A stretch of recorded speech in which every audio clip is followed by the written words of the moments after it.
जय हिंद दोस्तों, स्वागत है आप सभी का आपके अपने YouTube चैनल जैकपुर पे। तो आज के इस वीडियो में हम लोग क्लास 11 के राजनीतिक विज्ञान यानी पॉलिटिकल साइंस का मॉडल क्वेश्चन पेपर का सेट 2 करने वाले हैं। इसके पहले भी हमने इसका सेट 1 चैनल पे अपलोड कर दिया है। यदि आप लोगों ने अभी तक नहीं देखा है तो प्लेलिस्ट पे जाकर देख सकते हो। मॉडल पेपर का प्लेलिस्ट जो है हमने अपने डिस्क्रिप्शन में भी डाल दिया है और यह तो आपको वीडियो के लास्ट में भी दिख जाएगा, तो वहाँ से भी आप लोग देख सकते हो। तो चलिए शुरू करते हैं हम आज का पहला सवाल और देखते हैं क्या है इम्पोर्टेंट आपके लिए। तो देखिए, ये सवाल काफ़ी इम्पोर्टेंट रहेगा आपके फाइनल एग्ज़ाम 2025 के लिए। तो काफ़ी अच्छा वीडियो है और शुरू से लेकर लास्ट तक बने रहना है। टोटल 40 सवाल इम्पोर्टेंट कराए जाएंगे और 40 में से आपका कितना सही होगा वो हमें आंसर करके बता देना है, ठीक है।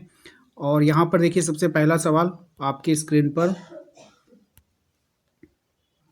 सबसे पहला सवाल आपके स्क्रीन पर देखिए, भारतीय संविधान कब लागू हुआ था। तो भारत का जो संविधान है वो कब लागू हुआ था आपको बतानी है। ऑप्शन है आपके पास 15 अगस्त 1947, 9 दिसंबर 1946, 26 जनवरी 1949 या फिर 26 जनवरी 1950। तो इसका जो सही जवाब हो जाएगा वो हो जाएगा आपका ऑप्शंस नंबर, एक मिनट, ऑप्शंस नंबर डी। क्या हो जाएगा? ऑप्शन नंबर डी 26 जनवरी, याद रखिएगा 26 जनवरी 1950 को भारतीय संविधान को लागू किया गया था। आइए अगले सवाल पे आते हैं। अगला सवाल है हमारा, भारतीय संविधान सभा के अध्यक्ष कौन थे अथवा भारत के प्रथम राष्ट्रपति कौन थे। तो देखिए, ये दो सवाल आपको एक साथ नहीं दिखेगा एग्जाम में, केवल एक ही सवाल दिखेगा। या तो आपसे पूछेगा भारत संविधान सभा के अध्यक्ष कौन थे, या फिर आपसे यही पूछ सकता है कि भारत के प्रथम राष्ट्रपति कौन थे। लेकिन मेरा ये कहना है कि आपको ये सवाल बिल्कुल भी नहीं पूछेगा तो आपसे यही वाला पूछेगा, संविधान सभा के अध्यक्ष कौन थे। तो doctor Rajendra Prasad, option number A इसका यहाँ पे राइट आंसर हो जाएगा, डॉक्टर राजेंद्र प्रसाद। अगले सवाल पे आइए, क्वेश्चन नंबर 3 पे। क्वेश्चन नंबर 3 में आपसे बोला जा रहा है कि संविधान सभा की प्रथम बैठक कहाँ पे हुई थी। ऑप्शन से आपके पास बम्बई है, कलकत्ता है, मद्रास है, दिल्ली है। तो संविधान सभा की जो पहली बैठक हुई थी वो कहाँ पर हुई थी, तो दिल्ली में हुई थी। ऑप्शन नंबर डी इसका यहाँ पे राइट आंसर हो जाएगा। अगले सवाल पे आते हैं, क्वेश्चन नंबर 4 पे, कि भारतीय संविधान किस प्रकार का संविधान है। अब जो भारत का जो संविधान है वो किस प्रकार का संविधान है आपको बतानी है। तो ये लिखित व विस्तृत संविधान है। कैसा है? लिखित भी है और विस्तृत है। ऑप्शन नंबर सी इसका यहाँ पे सही जवाब हो जाएगा।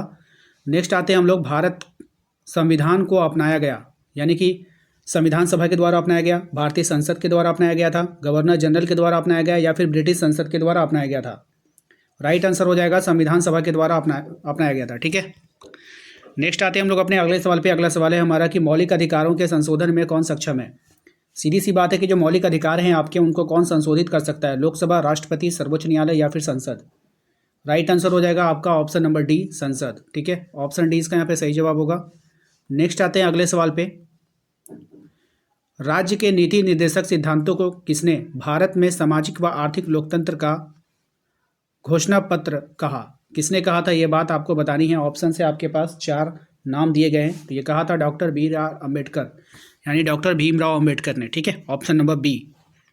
क्वेश्चन नंबर आएंगे 8 पे। क्वेश्चन नंबर 8 में कहा गया, अधिकारों के बिना कोई स्वतंत्र नहीं होती। यह कथन किसका है, ठीक है। तो अब ये जो कथन है वो है लॉस्की का। किसका है? लॉस्की का कथन है। ऑप्शन नंबर बी इसका यहाँ पे सही जवाब होगा। नेक्स्ट आते हैं, सर्वप्रथम किस देश के संविधान में मौलिक अधिकारों का समावेश किया गया। यानी कि सबसे पहले ऐसा कौन सा देश का संविधान था जिसमें मौलिक अधिकारों को शामिल कर लिया गया था। ब्रिटेन, फ्रांस, सोवियत संघ या फिर अमेरिका। राइट आंसर हो जाएगा आपका सोवियत संघ, ठीक है। Option number C. अगले सवाल पे आते हैं। अगला सवाल है हमारा कि सोवियत संविधान में मौलिक अधिकारों के कर्तव्यों का समावेश कब किया गया। ऑप्शन है आपके पास 1935, 1936, 1937, 1938। Right answer option number B 1936 में, ठीक है। तो टोटल 10 सवाल अभी तक हम लोगों ने कंप्लीट किया है। 11वें सवाल पे चलते हैं। अगला सवाल है हमारा कि भारत के चुनाव आयोग में मुख्य चुनाव आयुक्त सहित कुल कितने सदस्य हैं। तो भारत के चुनाव आयोग में मुख्य चुनाव आयुक्त सहित जो है कुल कितने सदस्य हैं आपको बतानी है। Right answer option number A 3, ठीक है। नेक्स्ट आते हैं क्वेश्चन नंबर 12 पे, राष्ट्र ध्वज, राष्ट्रगान, संविधान का निरादर करने पर कोई व्यक्ति कितने वर्ष तक चुनाव नहीं लड़ सकता है। यानी कि सीधी सी बात है, अगर कोई व्यक्ति है जो हमारे राष्ट्रध्वज जैसे तिरंगा है, राष्ट्रगान, जनगण मन या फिर संविधान का निरादर करता है, उनकी बेइज्जती करता है, तो वो कितने वर्ष तक चुनाव नहीं लड़ सकता है। Right answer option number B 6 वर्षों तक चुनाव नहीं लड़ पाएगा। नेक्स्ट आते हैं अगले सवाल पे। अगला सवाल है हमारा कि किन संविधान संशोधन के द्वारा भारत में मताधिकार की आयु 21 से घटाकर 18 कर दी गई। यानी कि जो पहले वोट डालने की जो उम्र थी वो 21 साल थी, लेकिन संविधान में संशोधन किया गया और उसको कितना कर दिया गया, 18 कर दिया गया। कौन से संविधान संशोधन के द्वारा? तो 61वें संविधान संशोधन के द्वारा। ऑप्शन नंबर ए इसका यहाँ पे राइट आंसर हो जाएगा। ठीक है, मतदाताओं के लिए यहाँ पर देखिए, मतदाताओं के लिए तस्वीर सहित पहचान पत्र किस वर्ष से अनिवार्य कर दिया गया?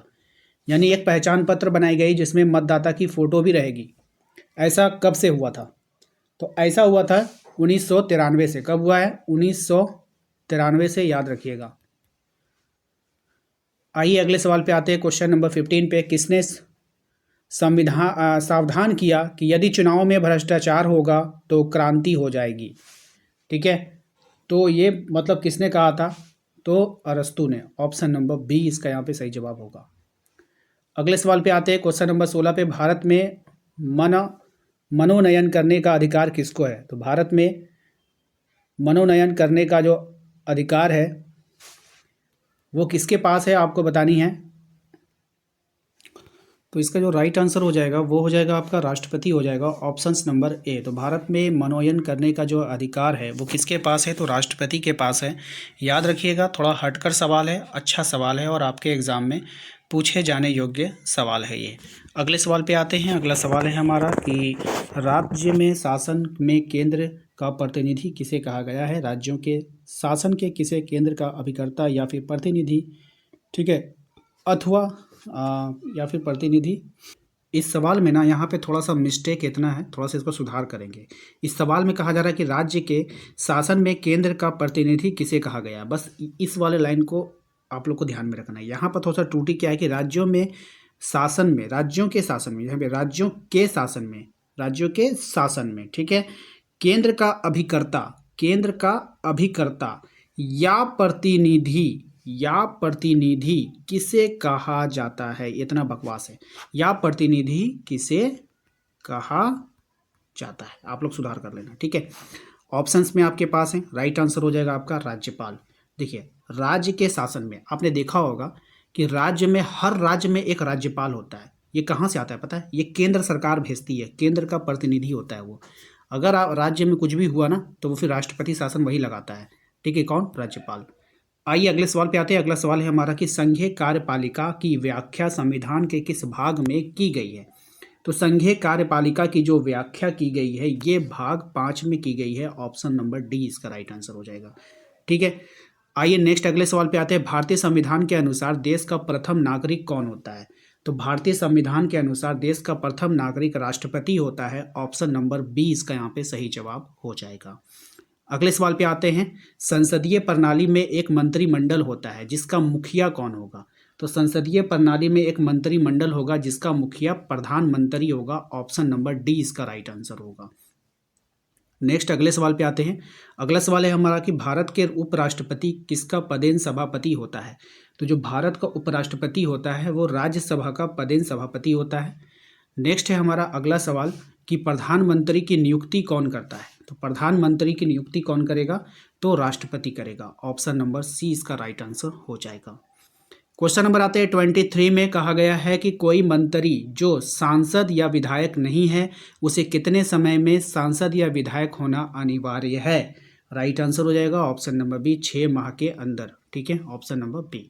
नेक्स्ट आते हैं राज्यसभा को धन विधेयक पास कराने के लिए कितना समय दिया गया है? तो इनको जो समय दिया गया है वो 14 दिन का दिया गया है। ऑप्शन नंबर डी इसका राइट आंसर होगा।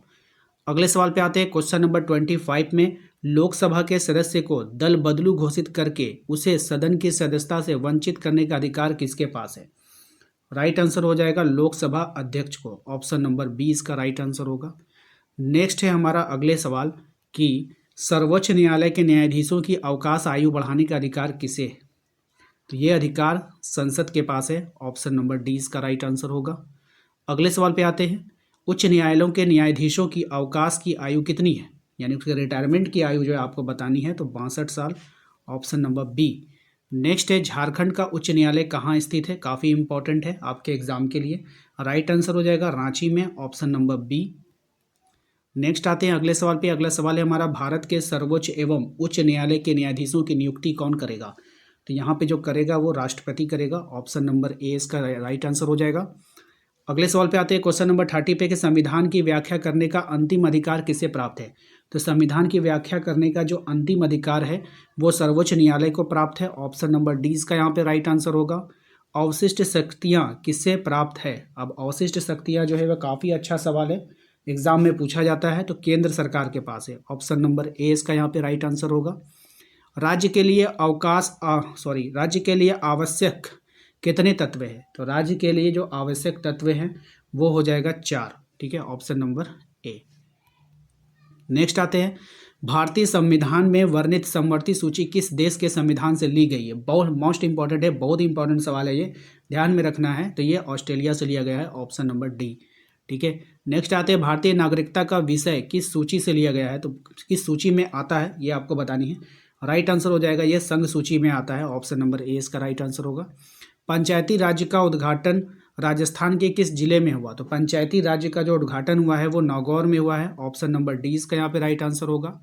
नेक्स्ट आते हैं हम लोग अगले सवाल पे कि यदि किसी राज्य की जनसंख्या 20 लाख से कम है तो उस राज्य में पंचायती राज्य की व्यवस्था होगी। कैसा होगा? एक स्तरीय, द्विस्तरीय, त्रिस्तरीय या फिर 4 स्तरीय आपको बतानी है। तो राइट आंसर हो जाएगा द्विस्तरीय। Option number B. कोई भी संविधान संशोधन बिल किसकी स्वीकृति के बाद ही प्रभावी माना जाता है? यानी कि कौन उसको जो है स्वीकृति देगा तभी वो प्रभावी होगा, आपको बतानी है। राइट आंसर हो जाएगा आपका राष्ट्रपति। ठीक है, ऑप्शन नंबर डी। नेक्स्ट है, कौन सा संविधान जजों के हाथ का खिलौना होता है? तो कौन सा संविधान जो होता है वो जजों के हाथ का खिलौना होगा? तो कठोर संविधान। ठीक है, एक मिनट। ठीक है, तो इसके मतलब ये हो सकता है कि जो कठोर संविधान होता है उसको सिर्फ जज ही उसको ट्रीट कर सकते हैं, दूसरा उसके साथ कोई भी खेल नहीं सकेगा। ठीक है ना, तो ये इसका मतलब निकल कर आ रहा है। किस विद्वान ने भारतीय संविधान को समाजवादी दस्तावेज कहा? कौन सा विद्वान ने इसको कहा था आपको बतानी है। तो ग्रेनविल ऑस्टिन ने। किसने कहा था? ग्रेनविल ऑस्टिन ने कहा था, आपको याद रखनी है ना। किस विद्वान ने, ठीक है, किस विद्वान ने कहा था समाजवादी दस्तावेज। ठीक है, आइए अगले सवाल पे आते हैं। अगले सवाल देखते हैं क्या है हमारा। भारतीय संविधान के किस अनुच्छेद में संशोधन की प्रक्रिया वर्णन है? संशोधन यानी कि आप संविधान में संशोधन कर सकते हो, ये कौन से भाग में दिया गया? तो अनुच्छेद 368 में ये प्रावधान किया गया है कि संविधान में संशोधन हो सकता है। तो अभी तक हम लोगों ने 40 इम्पॉर्टेंट पॉलिटिकल साइंस का सेट 2 का देख लिया है। इसके बाद सेट 2 सेट 3 भी अपलोड हो जाएगा। यदि आप हमारे चैनल पे पहली बार विजिट कर रहे हैं तो सब्सक्राइब कर लीजिए, ताकि आने वाली हर एक वीडियो का नोटिफिकेशन आपके मोबाइल पे जाए और आपकी परीक्षा की तैयारी अच्छे से हो पाए। मिलते हैं नेक्स्ट अगले वीडियो में। Thank you.